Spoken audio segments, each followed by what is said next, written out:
Okay, so if you're maybe a little bit confused over exactly what I'm going to talk about from this extremely long title, that's because for a while I was kind of confused about what I was going to talk about as well. I was going to talk about mainly about the value adds of trying to find all the different value adds when you're running a small organization. Because when you're running a small organization and you don't have the economy of scale to make everything, all the kind of money that maybe you need to run the operation just in the biofuel alone, you get pretty creative at what else you can sell and what else you can prostitute of yourself to make the whole operation work. And but when I started thinking about it, I also happened to, this is a banner year for us because after about 5 years of tolling and putting almost all my time and all my energy in, this year I actually got to take a vacation because exactly what Jason is saying, having good people in place is amazing. So I went on a bike trip in southern France actually, because a friend of mine's been living there. And I got a little bit of time to think about what I wanted to talk about it and kind of put it in some context. And so I threw this cooperative theme into the mix as well, because when I really started thinking about how we were achieving all these value adds, all these different things, we couldn't really do it on our own. And I think this came up in Jason's presentation too, just how important partnerships are, picking the right kind of organizational structure for yourself. And to me, that kind of all tied it together. So I'm going to be talking about these value adds, but I'm also going to be talking about all the organizations that have kind of come together to be able to make it work, and to be able to make it work on a small scale which wouldn't normally, I think, economically work. And so that's kind of the outline. If that now makes sense, I'm able to write that down into an outline. I'm going to talk a little bit first about, maybe a bit about who I am, about the organizations I represent, and a little bit about why biofuel is so cool for us. And I know some of that's going to be a little bit of a review, so I think I'll move through some of that pretty quickly. I also want to talk about a cooperative approach from memberships to partnerships, and I'm not just talking about co-ops as an organizational structure, which also has its benefits when you're starting out, and we'll get into that. I'm talking about almost like this mutualistic approach as well, as finding partnerships and finding the win-win so that you don't have to do it all on your own. And it seems like a really good time to do that too, because 2012 is the UN designated International Year of the Cooperative, so throwing that theme in there as well. And so from that, once we kind of talk about all these different kind of pieces of the puzzle organizationally, then I'll talk about maximizing value adds, piecing it all together, how we've been able to do that with all these different organizations. And if any time it seems kind of confusing how this all works organizationally, believe me, it is confusing sometimes for us as well. But what I'd like to do is just kind of throw it out there that we'll just kind of move along, and I'll follow this outline of mine. But if you have questions and things, don't feel like you have to say them right to the end too. This will be kind of a really, I think, good venue for being able to discuss some of these things too, because I really want to hear some of your feedback on how we've been doing things as well. So, introduction. My name is Brian Roberts. I actually came at this, I have a degree actually in earth sciences. I've been dealing in kind of with environmental areas for a while. I'm also an agrologist. So agricultural sciences, which isn't intuitively what you'd think would get you into biodiesel, but I worked in research, environmental consulting. I'm an accessional instructor with this university called Vancouver Island University on Vancouver Island, of course. And a lot of my passions have been working with these kind of community projects and doing energy security and community-based initiatives. And so more and more that's kind of been taking over what I've been doing. So the organizations I work with, first of all, I guess the top billing is going to the Cowichan Biodiesel Co-op, and that's because that's what started it all for us. And the co-op has been a really great organizational structure to start out. And for a number of different reasons. I think a lot of people have kind of probably heard this from other people starting out as well, that cooperative is a really good, nice, protective womb to grow in, right? I mean, you can make a lot of mistakes in a co-op, and ideally when you're starting out, you've got dedicated members who all want the product, and maybe they know that the quality isn't going to be that great to begin with, but you're all kind of learning together, and everyone's kind of throwing something in. And so for that reason, it's a really good structure, but it has its limitations. And we found that when we were actually trying to raise money for things, to actually build a plant or anything where you wanted to raise money, you had to, in a cooperative, you have to raise it from the membership itself, right? It's very hard to get private funding unless you have enough of a balance sheet to go to a bank and get a loan. A nonprofit, though, is a really good organization for being able to bring in funding for grants, all sorts of different initiatives. And so some of the things that aren't necessarily that profitable, you can do through a nonprofit because it's just understood that there's a community benefit or there's some kind of, something higher purpose than just making money. And so it's a great vehicle for fundraising. And so this organization was formed in about 2008. The co-op was formed in about 2004, 2005. A lot of the same people working with it, but eventually as they started to grow and get their own identities, they had their own staff. When we started growing even more and we developed our biofuel facility, we found that it was really tough with the organizations we had to get a business-to-business relationship, a really good business-to-business relationship with restaurants in a way that they kind of understood and that they would have confidence in. And so I think even Jason alluded to that kind of thing too when he was talking about trying to start out with a nonprofit. So from that, Greasecycle was born. So it's basically focused on waste cooking oil collection, and that goes into this whole kind of almost like growing community of organizations that have been formed. And one of the ways we were able to do that was with another partner that really loved what we were doing as a community, a nonprofit, and as a co-op.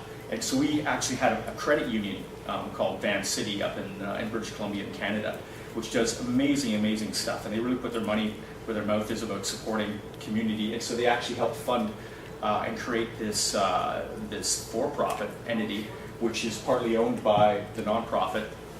And so to be able to focus on collecting the waste cooking oil, to be able to provide the feedstock for all this other stuff that we've been creating. So you can kind of see that it's kind of an interesting path. I don't know if anyone's done it quite the way we've done it and been able to make it work. I think Jason did the easier thing, and just when an organizational structure wasn't working for him, he just stopped using it. We've managed to keep them. Can I ask a little bit more detail about is Greasecycle? I mean, it's Canada, so I don't know if you guys have laws that care about businesses or anything, but yeah, there's a Greasecycle down here, isn't there? No, that's not what it is. I'm just giving you a hard time. But like, is it an LLC?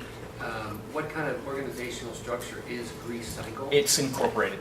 So it's slightly different. I mean, it's probably pretty much equivalent to your LLC right here, limited liability corporation, but it's an Inc. It's an Inc. It's not a corporation. A lot of people think an LLC is a corporation, but there's an S corp, which is a corporation, and a limited liability company.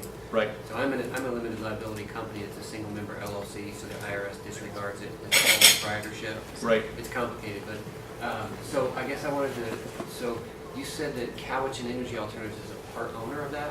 Yeah, actually, the nonprofit is like because it's a private company that has owners. Sure. You have I'm Canadian from Winnipeg, so yeah. You're incorporated. Yeah. Essentially, for the Americans, the incorporated company in Canada is a separate entity, like a human being. It's just it's completely separate. Separate liability issues. Liability issues go to the company first before any of the shareholders, etc., managers, what have you. Exactly. It's similar, and I'm not exactly too sure of like the difference between the LTD, which is a limited liability company in Canada, and the incorporated. They're very similar. Well, I think it's just the shareholder structure is the different. root of my question really is how can a nonprofit be a part owner of a for-profit business? They're just issued shares, correct? They're issued shares. That's right. It's what they do with the profit, right? Yeah. That makes it a profit or not a profit, right? So. You can make a profit in a nonprofit, but it's not distributed in the same way, and it's not called a profit. The reason I ask is because I like the idea of having a nonprofit. I know Piedmont has a nonprofit. Yeah. You do fundraising with the nonprofit. It works. It really works. And I've thought about it and just really haven't put pen to paper. Yeah. Are you going to touch on how the nonprofit brings in funds and uses them for the co-op for the production? Yeah, I can. And what it is, it's all trying to create these firewalls in some ways of who does what, which is really important, and it took us a while to get all that sorted out. But I'm going to come back to that with an actual diagram with arrows, and everything that. Yeah, exactly. And so to make it even more kind of interesting is that this was what we were doing in the Cowichan Valley, and then we actually started, because we'd been in some ways trailblazing with this, we had a lot of other cooperatives coming to us asking us for help and how do you get sorted out. And also because you tend to be dealing with small volumes when you're a member-based co-op.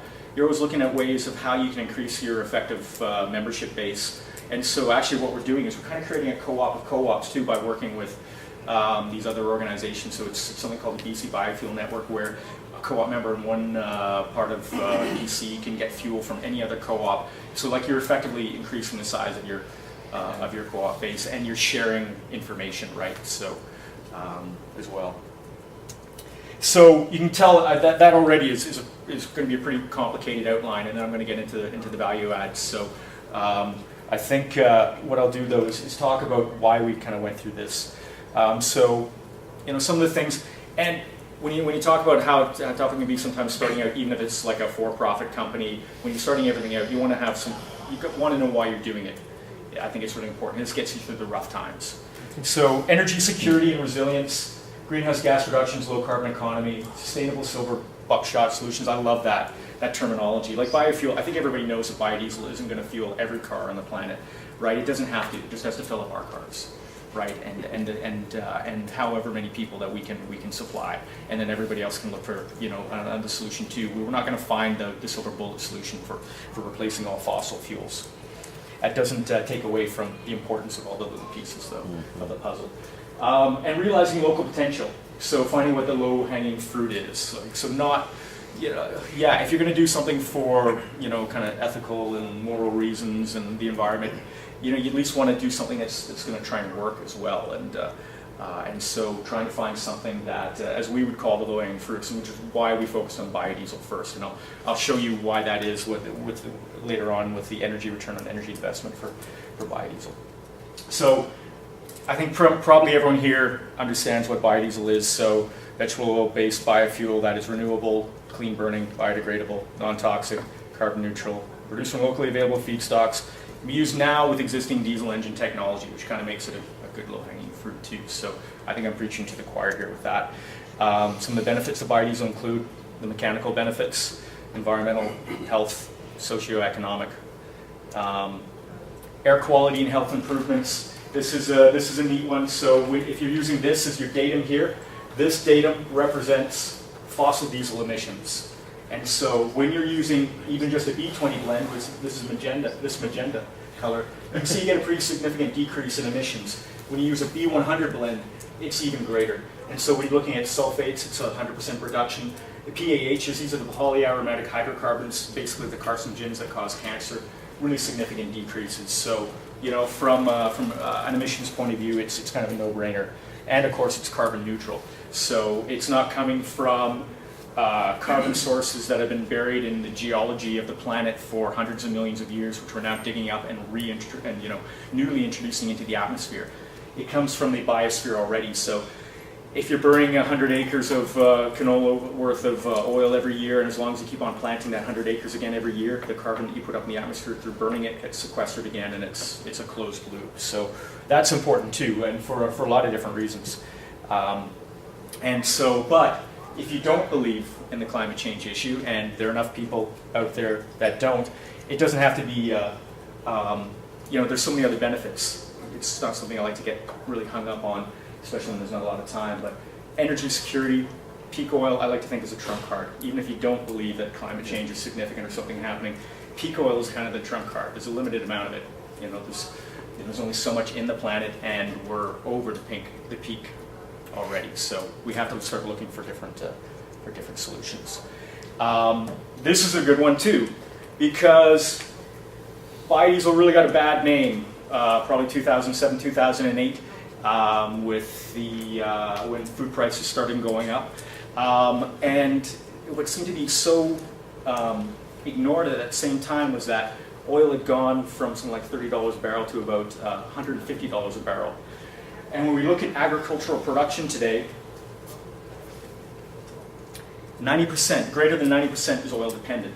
So this is just this is a neat graph. Basically shows that at the start of the Industrial Revolution here, over 80% of all the work that went into producing agriculture or food supply came from someplace other than oil. and now it's practically all oil, from the mechanization to the fertilizer to the pesticides to the transportation that gets to your plate. The actual percentage of the commodity value of food when it gets to you is nothing compared to the cost of the oil that went into bringing it to you. So even just from that perspective, we have to find other ways of doing things and other fuel sources, and there are good reasons to look at biofuels as being a reason, especially biodiesel, since again it doesn't compete with food at the same in the same way. It also uses biodiesel even better than using virgin oils. You can use recycled products. You can use waste cooking oils, which is what I think a lot of people are doing here, because it is a low-hanging fruit, because before it was just going down the drain in a lot of cases. And I put this up because it's amazing how much goodwill we have won with municipalities by dealing with this issue with them, by saying that we're not only going to try and collect commercial sources, we're going to try and collect residential sources as well. And so I think we had probably one of the first residential collection bins in Canada that we put out, and it was in partnership with local government, and that brings us an enormous amount of goodwill because we solve a problem for them and they solve a problem for us, and that's kind of this cooperative approach that I'm Did you kind make of that, talking or about. did you find that somewhere? I found that somewhere. That's a great I thing. asked you where that. Yeah, I can get it to you. And so I talk about it's got to make economic sense too. It's great to feel good about what you're doing. Eventually, that doesn't really pay, for putting food on your table and everything else. So biodiesel, at least from an energy perspective, from virgin vegetable oils is about a 3-to-1 energy return on energy invested. Means every 1 unit of energy you put in, you get 3 units out. But for it made from waste cooking oils, it's about 8-to-1, which is, that is a low-hanging fruit of alternative energies. What's E-roll? What's that? Energy return on energy invested. Oh, okay. So for every 1 unit you put in, you get 8 units out for recycled waste cooking oils. But the energy is already put, even with that 8-to-1 ratio, it's still somewhat fictitious, because even though you're not being a direct input of the energy, that energy already went into that stuff to get it to the waste oil. Right, and there's certain assumptions you have to go with that. What would that waste oil be used for after? So yeah, I mean you can change the assumptions, you can flip the numbers around quite a bit, and if you look right from the start, from before it was used as a food source, but they're taking it from after it was used as a food source, because at that point it's a waste product. Question. Yeah.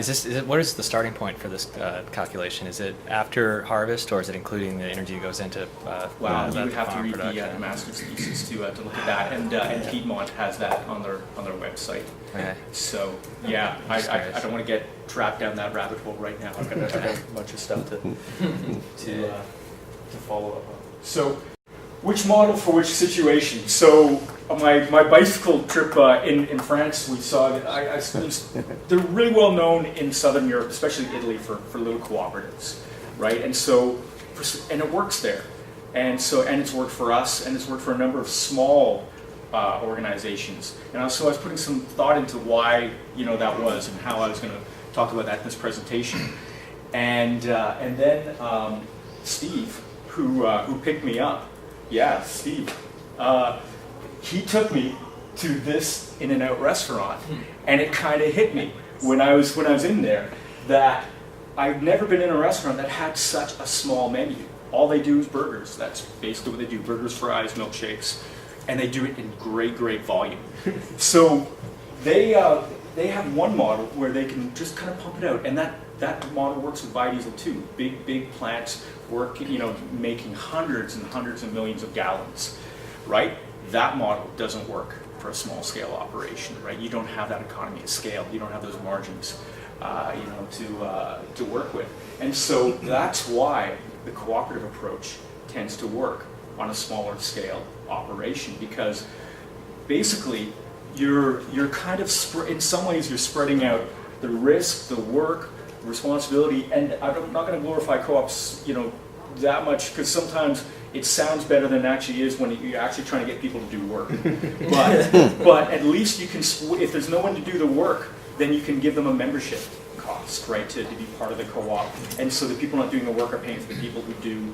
And so like I said, I've seen these little co-ops a lot in the wine growing areas, and they really work for like vineyards that weren't producing a lot. And so this starts to kind of connect in with, I think, what I was doing here. So the co-op approach, and it does seem to work really well for small scale operations, especially ones starting out. Key contributing organizations, the ones I've already kind of talked about, the Cowichan Biodiesel Co-op, Cowichan Energy Alternatives, Grease Cycle, and I'll show you a little bit more about what all they do. And those are the kind of organizations that are really working to provide the fuel or provide some of the services that all increase the value adds. Local government, the Cowichan Valley Regional District, also the City of Duncan. Municipalities love it when you have like a working community project that's doing good things, recycling waste, providing a low carbon fuel source. All those things are win-win, and politicians, government, and even like the banks sometimes want to get in on that. So that's where like the nonprofit and everything can work as well. We also have a private sector partner, Cowichan Petroleum Sales. Believe it or not, we have a card block where we sell pure biofuels, no fossil fuels whatsoever. But we have a partnership with Cowichan Petroleum Sales, which only sells fossil fuels. And so we have our card block right on their site. They host us, and it's been a great partnership. You know, some people would think that's competition. But really, like a lot of times when our customers are coming in winter and they don't want to run 100% biofuel for whatever cold flow issues, it's usually not a problem up on Vancouver Island. Usually you can run 100% of the time, but some people like to, like if they maybe have some newer vehicles and they want to make sure the viscosity is being addressed in the winter, then they get fossil fuels from that provider, and it's a good draw for people, and it gives them a lot of good publicity. Is that the only benefit that the Cowichan Petro Sales gets? Cowichan Petroleum Sales? Yeah. I don't know. I think they get a lot of great PR. They get, in some ways, a little bit of a, any of the stigma around just being a fossil fuel supplier. They kind of address that. They get a great check mark from the community in a way for doing this, and they're community based. So are you paying them? Yeah, that? are you paying them? Are they getting dollars for that footprint of space you're taking up? There probably will be a time when we do, but for the most part, they find that I think that they're doing well with I think the extra traffic that's coming in. They get a PR benefit too, and it's hard to put a value to that, but they definitely get it. Like every time I give a presentation or when we have news releases or that sort of thing, they're getting a nod. They're getting a lot of advertisement, a lot of good kudos for it. So They have a quickie mart. what's that? They have a market. No, well, they do sell supplies, which is another thing. We buy a lot of our supplies from them as well, for the pump. And of course, Van City as well, which has been kind of almost like an angel donor in some ways, but also been providing us loans to be able to expand. Once we got to a point, once you've done kind of a lot of the slogging, when you're starting out, no one really wants to be there and throw in money or help when you need it most. They've got to see that you've got something going on, and that's why like the first couple of years are always the biggest slog, and again why like the nonprofit and cooperative model is a really good way to start out. And then of course once you start getting some like notoriety and you've gotten some credibility, then everyone starts kind of coming on, and then people start coming to you. Yeah. Just like Cowichan Petroleum gets a PR value, the fact that a credit union is a form of cooperative, It is. does that ever feed back in? Oh, absolutely. They're a member-based cooperative, and so they're actually trying to, give their constituency, their membership, what they want, and their members join that co-op to try and make their community a better place. Right. So we were the beneficiaries of that for sure. Under the Canadian legal structure, are they compelled to give financial aid to co-ops? That's interesting. I don't know if they're compelled to, because not every credit union does that. No, it's So- purely voluntary. Yeah, I think it's voluntary, but they're definitely a cut above the rest. Although with legal issues, a cooperative is a whole different animal than an incorporated company and a private business. It's just a whole other nightmare. Oh, absolutely. Yeah. Yeah. Yes. Did you have technical assistance in developing the structure for your cooperative? I wish we did sometimes. We did to a certain extent because there's something called the BC Co-op Association that I think the first grant that we ever got was $1,500 from them to hire one of their consultants to come back and tell us how to do something. Right. You know, so it That's really about how to basically set up the organization, some of the legal questions that we had, and so it was money well spent, certainly. But there are supportive structures out there, but for the most part, there's a lot of learning it We have yourself. something called the Northwest Development Co-op Development Center Right. in the Seattle area, and it's been somewhat helpful. Right. But they're they don't quite get to the ground level. in One some of the sense. problems is the co-ops have just been such an unrecognized way of doing things for Oh, a yeah, while, it's at least in North America. But this year, of course, being the International Year of the Cooperative, is the time to go and start asking for stuff because they've got funding, basically, and a lot of governments. Well, a lot of the co-op organizations that are there to help establish and more co-ops. Plus, I've even read some American initiatives here that there is money going into co-op development and creation this year. So it's a really good time to be looking into startup funds and other things. So I'm going to breeze through this really quickly about each of the organizations. So started in 2004 by about 20 enthusiasts to support local biodiesel production and use. And as I said, that's a really protective environment, because when you're starting to make fuel and you're basically making it in your garage, in your backyard at the time, then it's basically just a club of people that are using the fuel, and they're using it in their old Mercedes or whatever else. And you're basically cutting your teeth on that. You're learning and getting some credibility, and when your mistakes happen, they happen to you. So it's a great way to learn. From a legal liability perspective also. Early distribution biodiesel by the jug at the Duncan Farmers Market. So we used to have a table at the, we'd have, vegetables and, local crafts beside us. We'd have jugs of biodiesel. And that did so much for our reputation. It's funny, people loved it. Like the early co-op members. Like the ones that come to you first are not the ones that just want convenience. They don't want to just drive up, fill up, and go. They want a story. They want to feel like they're doing something different. And if they have to walk, with a 5-gallon jug of biodiesel, and to their car, and have us fill it up with them with a through a funnel, then they're just fine with it. They love it. Yeah. Currently 180 members, and we now have collectively reduced CO2 emissions by about 500 tons. I'm going to come back to why that's important, because we've recently been able to monetize that 500 tons of carbon credits. Distribution now through a card lock system, open 24/7, located at Cowichan Petroleum Sales in downtown Duncan. And we're looking at expanding, and we have more card locks on the way. CEA is a nonprofit that formed in 2008 to identify and implement feasible renewable energy and carbon reduction strategies, so focusing on local solutions. Let's just run through this. Research and education, energy and carbon footprint assessments. A lot of the stuff that's really educational, getting the word out about different issues, but it's also supporting local organizations like the co-op itself. So that's kind of what its mandate is, and it gets a lot of good support from local government, even up to the federal government in Canada, to be able to do that as a nonprofit.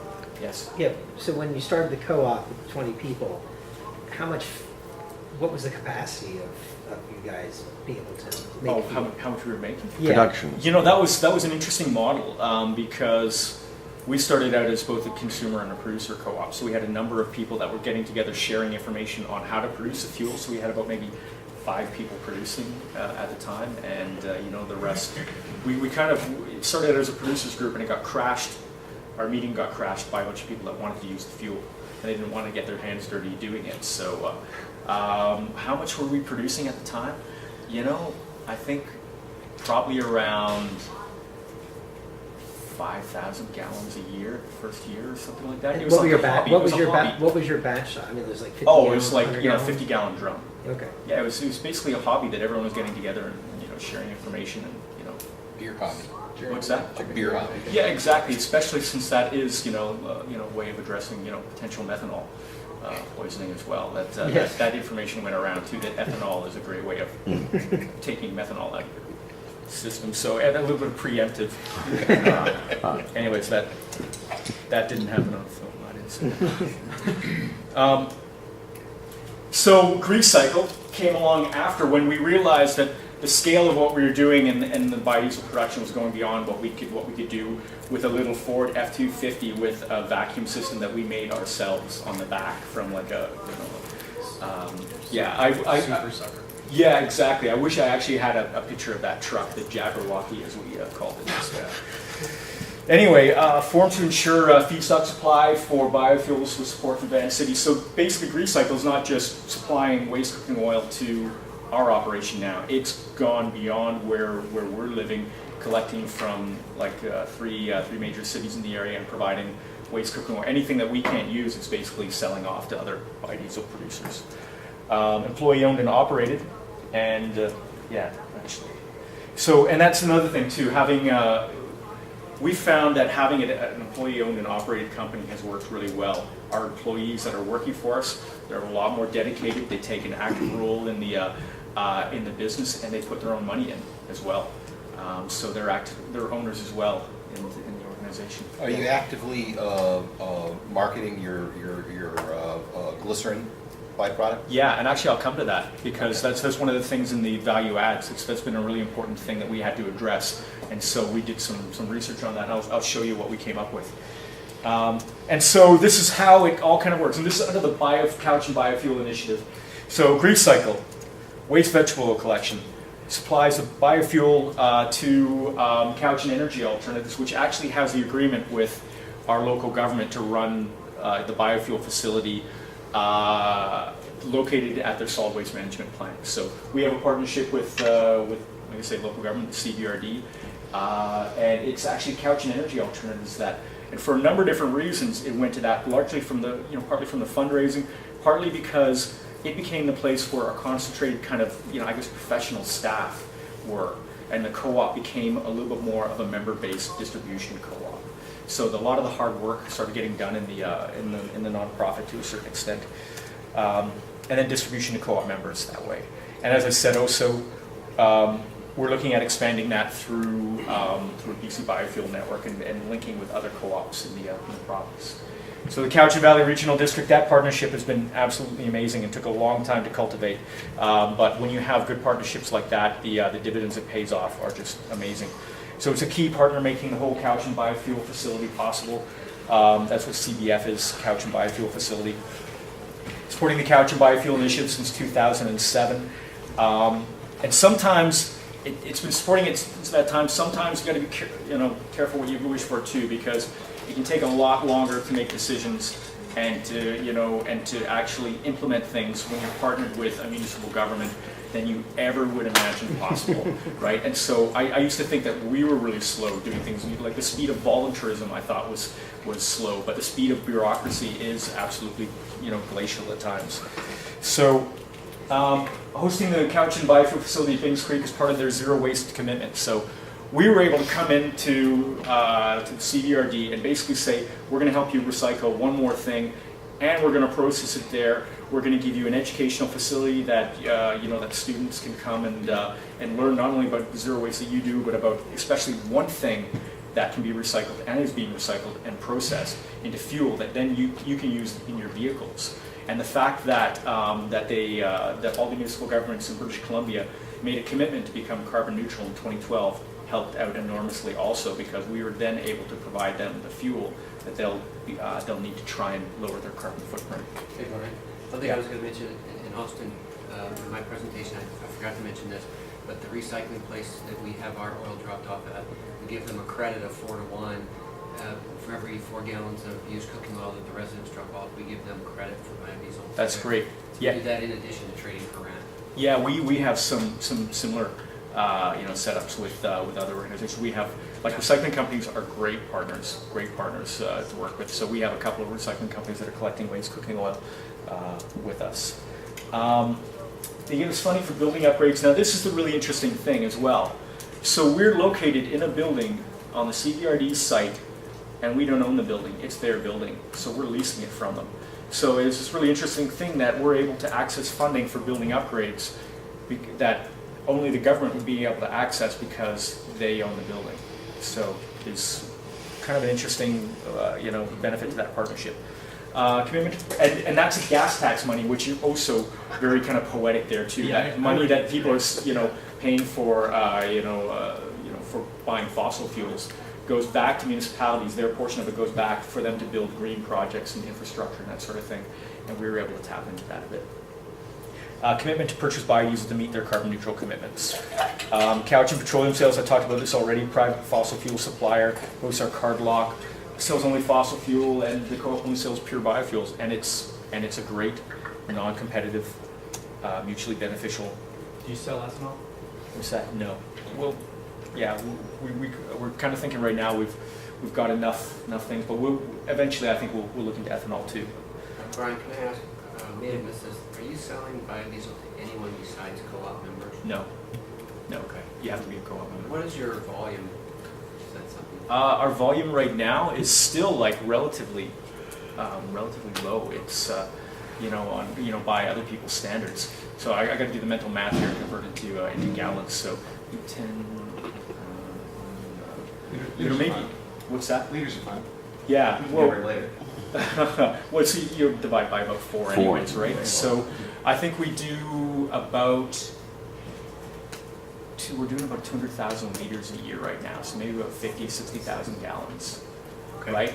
It's about 5,000 gallons, 4,000 gallons a month. Yeah, that sounds I about always right. think of things in months, but. Okay. Yeah, exactly. Well, and we do too. So that's about it. 200,000 liters a month or a year? A year. A year. Yeah. So again, and you can start to see why that's we're not getting an economy of scale just from the sales there. But the fact that we have a story as well allows us to be able to sell the fuel for a greater price as well. So people come to us because we have this, I guess, this kind of credibility. We've kind of, earned it in our blood, sweat, and tears doing this. And to a certain extent, that your product is a value-added product. We've been pretty successful in convincing a market that it's not fossil fuel. Just like organic food is an industrial farm food. It's better quality, maybe it's better for you, it's supporting your local farmer, that kind of food security. We've been basically trying to do the same thing, and we've been relatively successful with doing that. Now, that means that if all of your customers are co-op members, right? Yeah. What about all the people driving around that would like to buy biodiesel in your area but aren't co-op members? Or passing through town, or random people you've never met Well, personally, or... we actually have a separate kind of, almost form.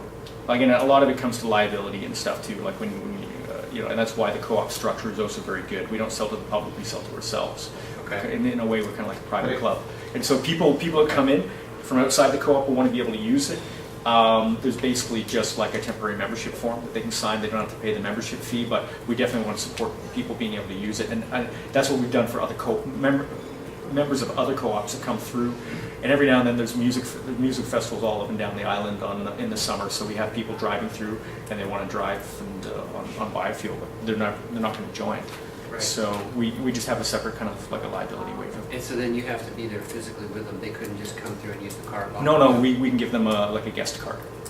But I mean, you still have to interact with them. So Yeah, we do. We have to interact with them. That's right. But we have an office where people come through. But we're actually trying to move away for a little bit more from that interaction because it can be pretty high maintenance. Right. Like especially with in some cases the technologically savvy group that likes to be completely 100% green. Like sometimes we get some people that even have difficulty working the card lock. So it's a funny group. Typical rock band tour bus. Hey me. How do you become a member?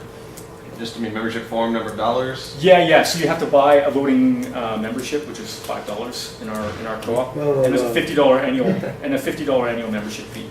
So you can be a voting member, but if you're not an active member, you can't purchase the fuel, and that's to recognize that it takes a lot of time and energy to be able to provide that. So if you think about it, so we're also subsidized by the membership cost as well. So we have 180 members, $50 a year, and it's more if you're a corporate member because you use more biofuel.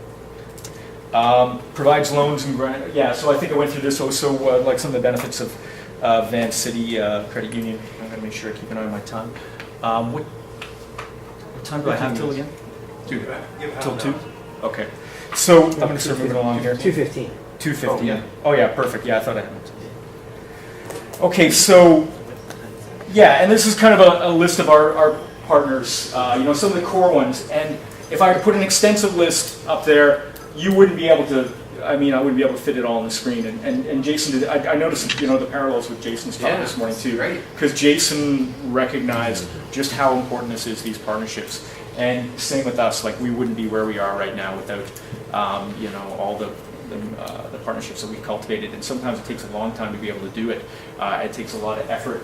And a lot of years before that, before they'll even approach you or before you can even approach them. But once you've got these in place, it becomes an essential network for you to be able to operate. And so getting on to maximizing value adds. And so I've talked a little bit about like organizational structure, how we've been able to do things, and now I want to talk about some of the things we've been able to accomplish. And so this is the building that the CBRD, our local government, allowed us to use. It used to be their old waterworks building. They used that gas tax funding to build themselves a new waterworks building, so we were the beneficiaries of that, and we got the old waterworks Is building. that the same place from last year? Yeah, that's the same place from last year. That's the so new you one. before and after. Yeah, so that's the before, that's right, Oh, and that's after. Oh, that's after right there. So that's the, you can see we have definitely maximized the, you know, the partnership side of things as well, right? So letting people know who's made that possible, and people love having the names on there. It really works. And so you can see that we have a lot of council members from local government. Bob McDonald has been absolutely fabulous because he runs a solid waste management facility that's hosting us. And this is our very small scale biofuel production facility. It does about 1,000 liters per batch, which is pretty small. It was great when we found that surplus, you know, but it's already woefully under capacity. So, did you ever get anything going with cavitation? no, we haven't actually, but we're still looking into that, and we're eventually going to do that. I think we've done our research, and it looks like for sure the way to go. But yeah, and yeah, that was interesting. The stuff that anyone who's interested in cavitation, Jason's got a pretty cool video on that online. Yeah.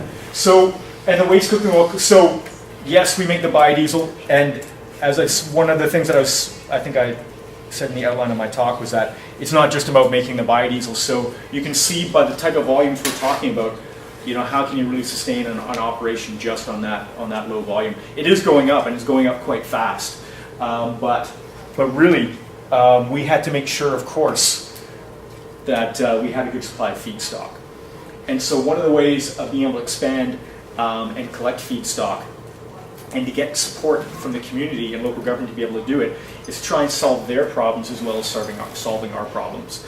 And so here is what we think is Canada's first unstaffed waste cooking oil drop-off bin. It's just like a Goodwill bin, and you bring your waste cooking oil in the same plastic container that you bought it in. Just fill it back up, and then just throw it off there. And eventually, we're probably going to go to curbside pickup. But right now, it's either dropped off at this location right in downtown Duncan, or it gets dropped off at our biofuel facility. And this is a kiosk that we just made, and we've since made a wire, wire doors for it to keep the crows and the raccoons and And the mice. yeah, exactly. It was getting pretty messy, and the hosts don't like that. Do you have any problem with the introduction of undesirable liquid in there? All the time. All the time, which is why no one in the public gets to fill up barrels themselves, right? Everything comes into their own containers, and then we basically inspect it, or sometimes we have volunteers that come and help us with that side of things, the sorting.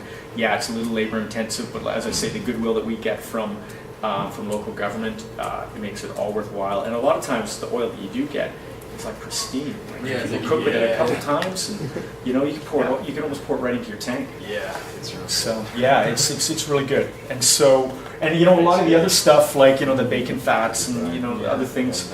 Eventually, we want to get to the point where we're doing something with that too. Right now, it's being composted, but I mean those kind of things will probably make good solid soaps at some point. But that's something that is a hole in like the talk that I'm giving, like of all the value adds. We're not really doing anything with soap yet, and Dara, you've got to talk to about that because these guys have got it nailed down, and bacon soap. Yeah, making soap. I don't know about the bacon soap. Like bacon. Yeah. You can put bacon in chocolate, surely. Yeah. Bacon and anything. Things go better with There you go. Actually, get the color back. It's a perfect fit. Yeah. It's a vegetarian's kryptonite, isn't it? Sometimes bacon. Okay, let's see here. Moving right along. I think it's not liking my file size here.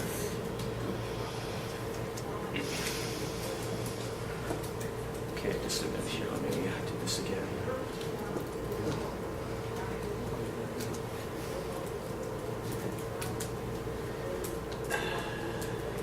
Okay, and this, again, is another good picture showing why, oh, this is the picture it doesn't like. This is probably too big of maybe the file size or something.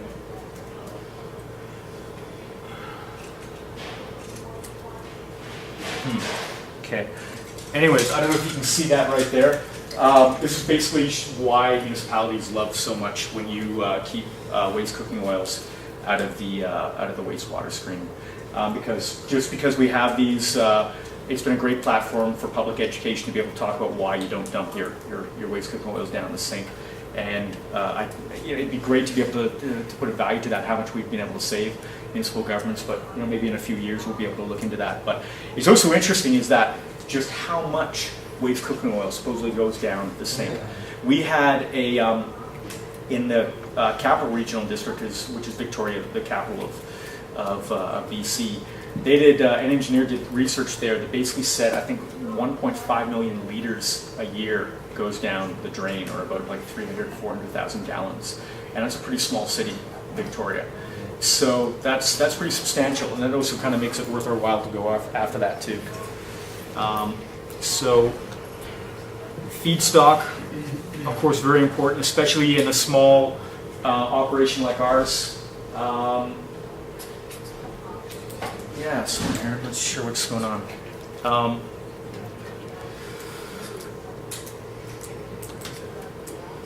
going to just redo this here quickly.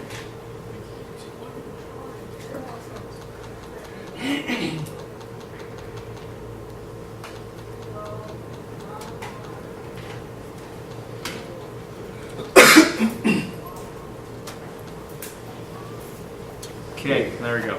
So, but of course, feedstock is essential.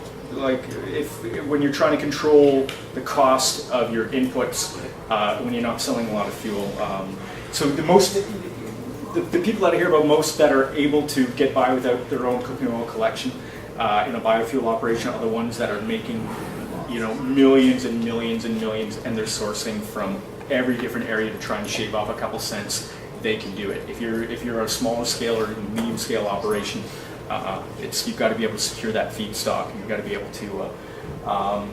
to make sure that you can get it for the cheapest price possible. And so I think we've been able to figure out the kind of the community aspect of that too, of how we can actually even do that with nonprofit support and with local government support. Biofuel distribution. We have, as I said, the B100 and SDO card lock. You've got to be able to get it out to people. And wow, is it ever time consuming when you're, the farmer's market was great when you're sitting there every Saturday selling it by the jug. It's not a real effective way of getting out thousands and thousands of liters. And eventually you're never going to attract the people other than those people that want that. Like some people love that and they hate it when we went to a card lock. And the convenience of it all, right? Do you have SVO card lock also? What's that? You have SVO also? Yes, we have SVO card lock. Yeah, and we don't have a lot of people that use it, but a fair amount of people do. And actually, our collection trucks, have been converted to run on the SVO. Who owns the unit? Does CPS own the unit, or do you own it? The nonprofit. The nonprofit owns it because they were able to raise the money to be able to get it. Who built it? That was National Energy Equipment, which also subsidized it quite a bit. So another kind of partnership opportunity there. They got a lot of great PR from it and put in some of the labor, some of their time for free. Are they a BC-based company? They're a BC-based company. That's right. Yeah, they did a great job. And so this is the grand opening of the island's first B100 card lock here. It's pretty funny because This is Lynn Whitenbrook, one of our first founding members, and she's, I don't know if you can see, she's got all these kind of bumper stickers and everything, all these banners on her car she's going through, and she's kind of gunned it at the last minute, so the ribbon's getting taken away before we can cut it, and that's like, you know, so the shot's actually blurry because I think the photographer is jumping out of the way.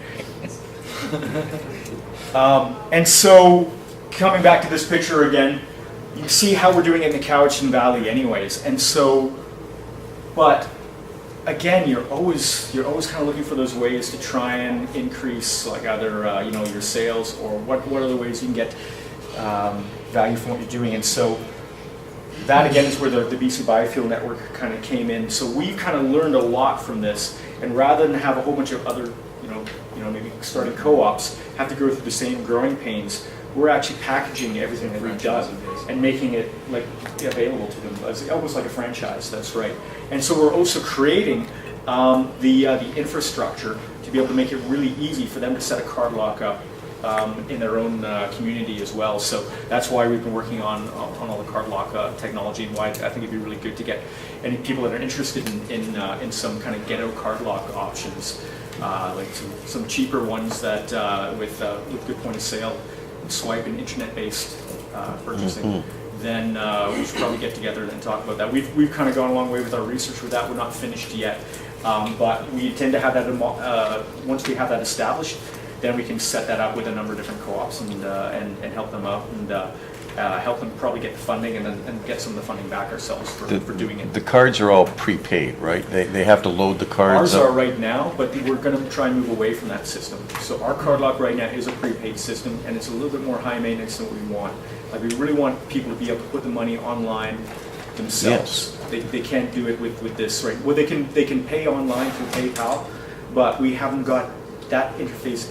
It isn't interfacing with our actual old card lock system. So we then have to take that information, manually enter it in, and then send it through this high-tech thing called a phone fax modem, which is great because we have an old dial, fax system that talks to this old card lock of ours. Yeah, you can hear the old, the dial tone. Yeah, it's quite something. So getting to that question of glycerin, and again, maximizing all the benefits. If you have to pay to dump this stuff, not only is it a waste of potential source of revenue, but it costs a lot. Man, that stuff is dense, it's heavy. Try weighing that when you got to take it to like a landfill site. So we've always tried to get away from doing that. I don't think we've thrown out any of our glycerin ever had to pay for dumping any of it, because we've always kind of come up with something or another. One of the things was fertilizer. We spent a lot of time working on it with local farmers to be able to promote this as a fertilizer. We even stopped using the sodium hydroxide as a catalyst and using the potassium hydroxide instead, because the potassium is one of the 3 limiting plant nutrients. So potassium, nitrogen, phosphorus. Sodium is not good for plants, right? So it's a great electrolyte, but I don't know if you've seen Idiocracy, this movie, but plants don't like those guys. Yeah, exactly. So, anyways, we've been working with local farmers for this. One of the reasons why we haven't been able to monetize that benefit as well is because we really need to get some research behind that. We want to do. I've been trying to work with different academic institutions, trying to get a master's student or maybe a PhD student to be able to take this on, to do some trials and plots, so we can actually quantify how beneficial it is to be able to use this as a fertilizer. And my agrology background, I know that because of the potassium, because of the carbon source, it's got a high pH, which is great for West Coast acidic soils. You don't have to lime if you've got a higher pH. All these things are good reasons why it should be a good fertilizer amendment, but until you start quantifying things, it's really hard to convince people to put it on their food growing fields, right? And rightly so. So we have been working on a small scale with that, but what we were able to more easily do in research was look at the energy content of glycerin. And so we've been able to sell it as an energy source to a local salt maker on Vancouver Island that uses an incredible amount of energy boiling off seawater to be able to get salt. And he's got quite an interesting operation there, but we were able to sell him our glycerin, which he was mixing in with wood waste and other things into a forge, and is that some kind of warning that I'm reaching my time? Anyway, so I've got it highlighted here, and the interesting thing was that he was using wood before, so now you've got to take this with a little bit of grain of salt, because whenever you're trying to compare a solid fuel with a liquid fuel, there are whole problems with, are you comparing in volume or are you comparing in kilograms? You want it to be able to compare with something that this customer who needed the energy was going to understand. So we basically took and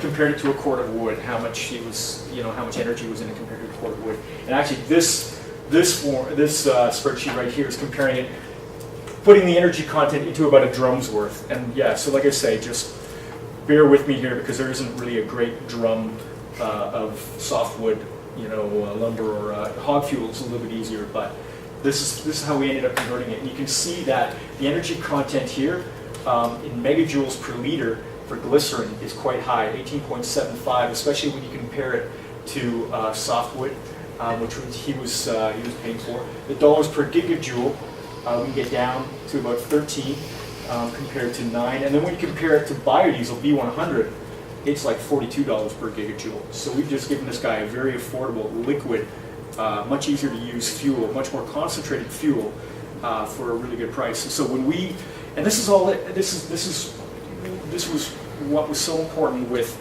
coming up with this research, was that looking at the energy content, because when you're trying to sell this stuff, it's just waste. It's just a bunch of gunk in a barrel until you can actually quantify it. Just like the fertilizer, is a fertilizer really fertilizer until you quantify what the value is. And so by being able to quantify the energy content and compare it to a number of different things that are common energy sources, we were able to get a market for that. Yeah. And he's able to, I thought burning glycerin, if you don't burn it properly, can cause... Yeah, and you've got to be able to burn it at the right temperature, for sure, which he's doing with his forges. Yeah. Yeah. Yeah, your glycerin also is a very desirable feedstock for anaerobic digesters also. Yes, and we did look into that for anaerobic digesting. There just weren't enough local operations of the scale.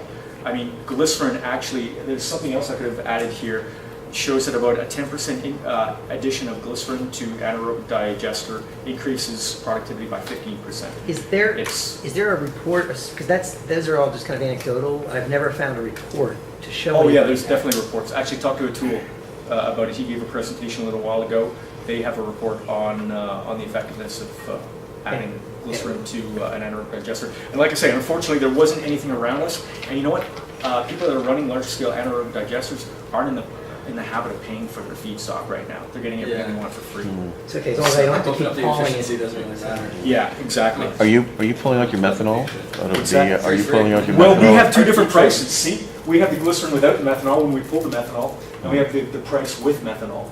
So, and he's happy to take it with the methanol because he's going to burn it because it flows better, it mixes better with wood waste, and it fires up better as well. So, and we were able to charge him for the difference. So it's actually saved us the trouble of having to recover the methanol from the glycerin. So some other things we were able to tap into. I think we have the first solar thermal hot oil system. So look, when you're making biodiesel, it takes a lot of heat. We tapped into some grants, and nothing like having solar panels on your facility to to bring in the school tours and to make the local government feel good about your project. What else? So here's some of the tours. We've had school tours going through, so we give a demonstration, a lab where we create biodiesel right there. Of course, we had the Collective Biofuels Conference. We hosted that last year on Vancouver Island, so you may even recognize some of yourselves there. So that is a huge part of what we do, the tours, the education, because that pays back the municipality. Puts them in a good light, and a lot of times we get paid for doing it either from the school, or we get paid by the municipality, or from the province as part of an education. Yes? You mentioned you take the glycerin over with the methanol. Do you need a special transport license in Canada to do that? A special transport license, not for that, because I don't believe the methanol, like the content is too low at that point. It's different when you're transporting full methanol drums, but and then it all depends on the amount of volumes that you're carrying and as long as it's properly marked. But it's all about the flash point. If you've got any methanol in there, your flash point's going to come way down. What's that? It's all about yeah, flash exactly. It's all about the flash point. Even if you've got like 500 gallons of glycerin and 20 gallons of methanol, your flash point's still going to be too low. Yeah, and we Right, transport that we issue. transport methanol anyways. So Yeah. Okay. So you have is it hazmat kind of system? yeah, but as long as it all depends on how much you're transporting again too, right? And so I think 2 drums. I think 2 drums you can get away with. Yeah, I think 2 drums is probably about it. Yeah. Right. And so again, like the education, people feel really good about this in the community when you do this. Especially, it makes the local governments look good as well. And so we've been able to tap into that goodwill quite well. And of course, here's the Collective Biofuel Conference, which we hosted in 2011. And so I've talked quite a lot about the different value adds, and sometimes we kind of went down some real tangents here too. Sometimes it's not smart to chase every potential thing down that you possibly can do, which is probably why we're not looking at ethanol right now. We've got our hands full just with the biodiesel, but we've done a lot of different things, and the nonprofit itself found itself in a really good position, in a right place at a right time. It had generated a lot of credibility with what it had been doing. And people were starting to come to us to be able to do more things, and we were able to apply for grants. We started becoming much more involved in carbon footprint assessments and energy planning. Even helped a number of different schools, communities get solar panels through different grants. So worked with schools on their energy strategies. Solar communities.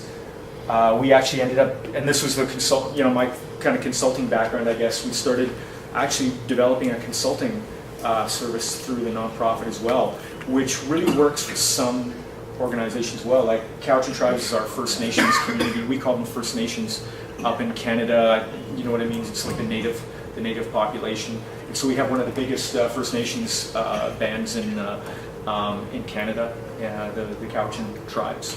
And so we worked with them doing their energy and emissions planning, because we were able to actually help them get grants that they wouldn't have been able to access before.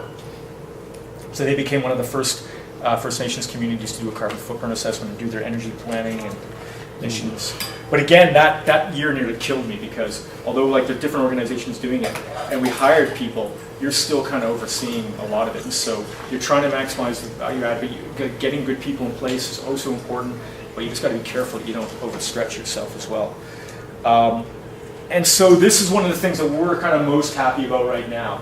This is for us a real high five moment that we've been accounting for the carbon credits that we've been generating through the co-op now since we started. And it's kind of interesting, because when you're kind of pioneering and you're doing it at a small scale, it takes a long time sometimes for the system or the environment to catch up with you to the point where all the things that you're doing well, you can benefit from. And we've had a carbon market now going for quite a while in North America, and BC is one of the first jurisdictions, along with California, to make some strong goals for becoming carbon neutral. We have a carbon tax in Canada, and it all sounds really good because municipalities have said that they're going to become carbon neutral. They've committed to that, creating a huge demand for carbon credits in British Columbia. But organizations like us that are, that have been doing it for the right reasons and doing it for a long time are kind of, there's these kind of artificial hurdles to being able to access that system, because maybe the volume, like 500 tons to us is great at $25 a ton, and I think that's it right there. That's an extra 12,500 to our bottom line. Doing the right thing. Are those RINs? Are those the same as? Are they different? No, they're different. No. We don't have RINs in Canada, but they're talking about bringing something like that in, which will be interesting to find out how that works with carbon credits, because I think they're going to work parallel. They're both, they're going to be like a parallel system, and we may be able to benefit from both of them. But and this is kind of one of the most interesting tangents, because we knew that we were collecting these carbon credits. We knew they were legitimate. We had the sales records to prove it. It's like, as far as like a carbon accounting goes, it's a pretty easy, it's pretty straightforward. But we weren't able to access the market, and so we actually ended up creating, again, another thing here. How little guys benefit from the carbon trading market.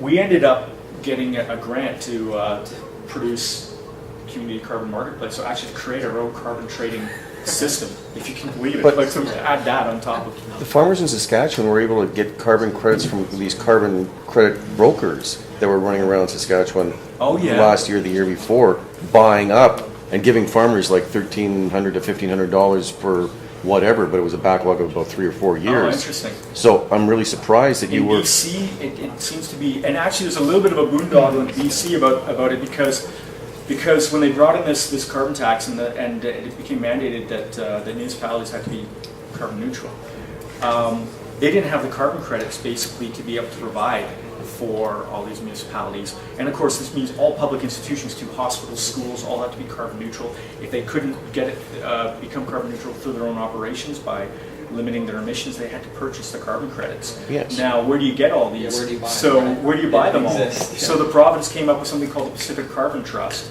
to be able to broker carbon credits, but they were getting carbon credits from big private companies like, I don't know if you know, like Encana, like forestry companies and things like that. And there's a huge fiasco about it because these private companies were getting rewarded for carbon credits for things that they had to do anyways. And I think it's largely just, and there's a lot of people that were very critical of this, and I think that really the government just took a big step forward and couldn't get enough carbon credits. Had to get So them they really somewhere, so they stretched. So we benefited from that greatly because there's this huge outcry. People thinking money from underfunded hospitals and schools is now going to Encana to be able to pay for them to become more energy efficient, but not for communities themselves. So we were kind of in the right place at the right time with that, and so we actually are creating this online carbon credit market, and so we've been working with communities because they have to become carbon neutral. Well, I just got word while I was on holiday here, like we've been doing some reports and making sure we follow international protocols, and because of that, I think we're at a point now where we're going to be recognized by the provinces as another way of trading small volumes of carbon credits. And so we have the city of Duncan, which is been one of our partners, will actually be purchasing the carbon credits now from the co-op. So we've actually monetized them, and before, as I say, the system wasn't even there to be able to support us to do it because we were just so small, and the hurdles to getting through the Pacific Carbon Trust was so great that we couldn't monetize. The pricing of these credits, are they done through an auction process, or do you say, I want this amount? Well, that is the interesting thing because it's Yeah. supply and demand, and so I think there'll be an interesting discovery process, like once we start getting the market up and running, because you can say that if the province is mandating that, or basically setting a value of $25 a ton, but you don't know where it's coming from, you could say that there's a much higher value if you know where it comes from, if you know what's going back in your community, then maybe you can ask for more than $25 a ton. So it also depends on how you can verify, the verification level as well. Yes. Is this kind of a pie in the sky? The Europeans credit, have a or is standard this- for that already. Oh, there's an international standard. Yeah. Is this a Canadian, just a Canadian, It's an actual- initiative of Canadians versus. Well, the but this is British. something that can happen anywhere. So this is Yeah. something that can be scalable and can be, that we're actually going to probably end up expanding this. And But so, how do you issue, how do you, okay, it's It's a another whole topic. marketplace. well, there is, but there's an accounting procedure. So basically, we have someone at Cowichan Energy Alternatives that has been certified in quantifying basically carbon emissions and carbon credits. So basically, it's like a form of accounting.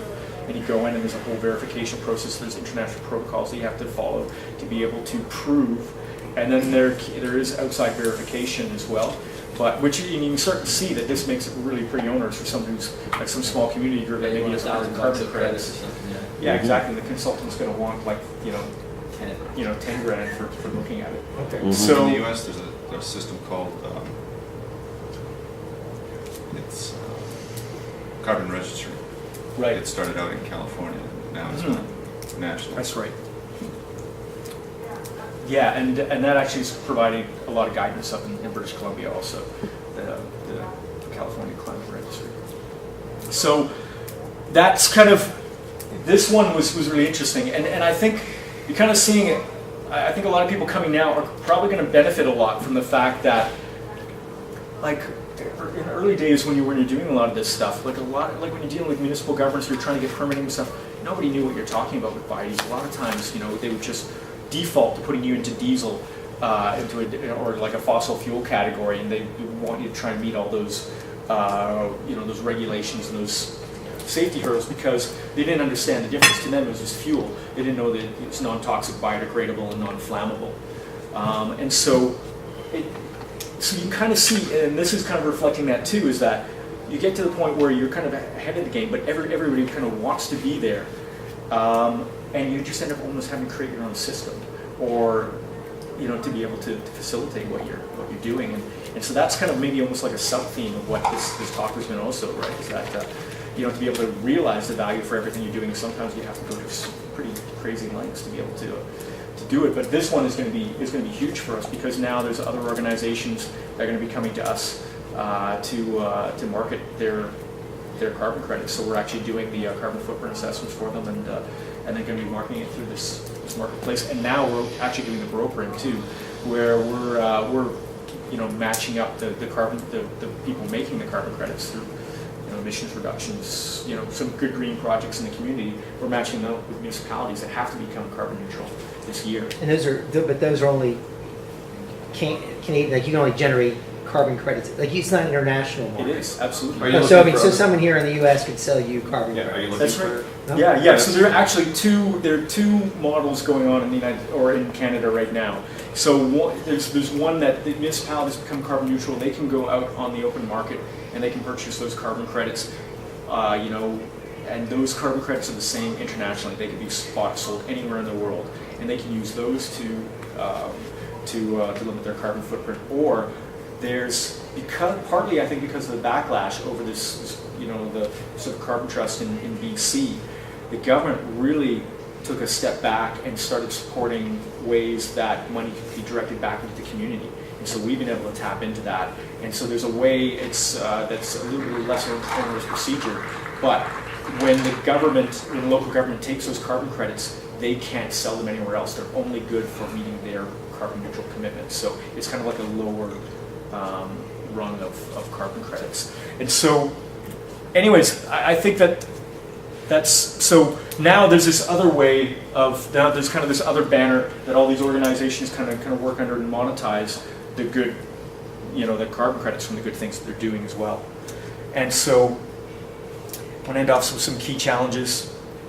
Organization and communication among organizations and partners. You can tell like sometimes it's really key. And so sometimes that can be a really big stumbling block, like miscommunications, and you've got to stay on top of that. The public disconnect with energy issues, although I think this is really kind of turning around a little bit more now too, and we're kind of at a point where we're kind of surfing a wave in popularity and kind of in the right place at the right time, especially around carbon credit issues. And this is something also too that's becoming less of a challenge, because something that locally made sustainable biofuel must be priced competitively with fossil fuel. We're kind of getting around that one too, and the food security issue and the buy local, that whole movement is really starting to change people's perspectives on that. So we've struggled with that for quite a while, but it's kind of come back now. So some conclusions. Small-scale operations need to maximize all of the value adds to achieve financial sustainability. It's not just about making biofuel anymore, and I think you can see that. Like for us, it's taken us down some weird roads, and we started out with biofuel, and it's led to carbon credit trading. And I don't know if that's always going to be like the best model for everyone to try and get so complicated and so spread out. We've been able to do it through having a number of different organizations doing it, and that's kind of the second conclusion there, is that like having the right partners. You don't have to do it all on your own. So if you have the right partners in place and everyone's benefiting from what's happening, then you can really achieve a lot more than you ever imagined on a smaller scale than you would think. So I think that's pretty much it for me. Thanks very much for.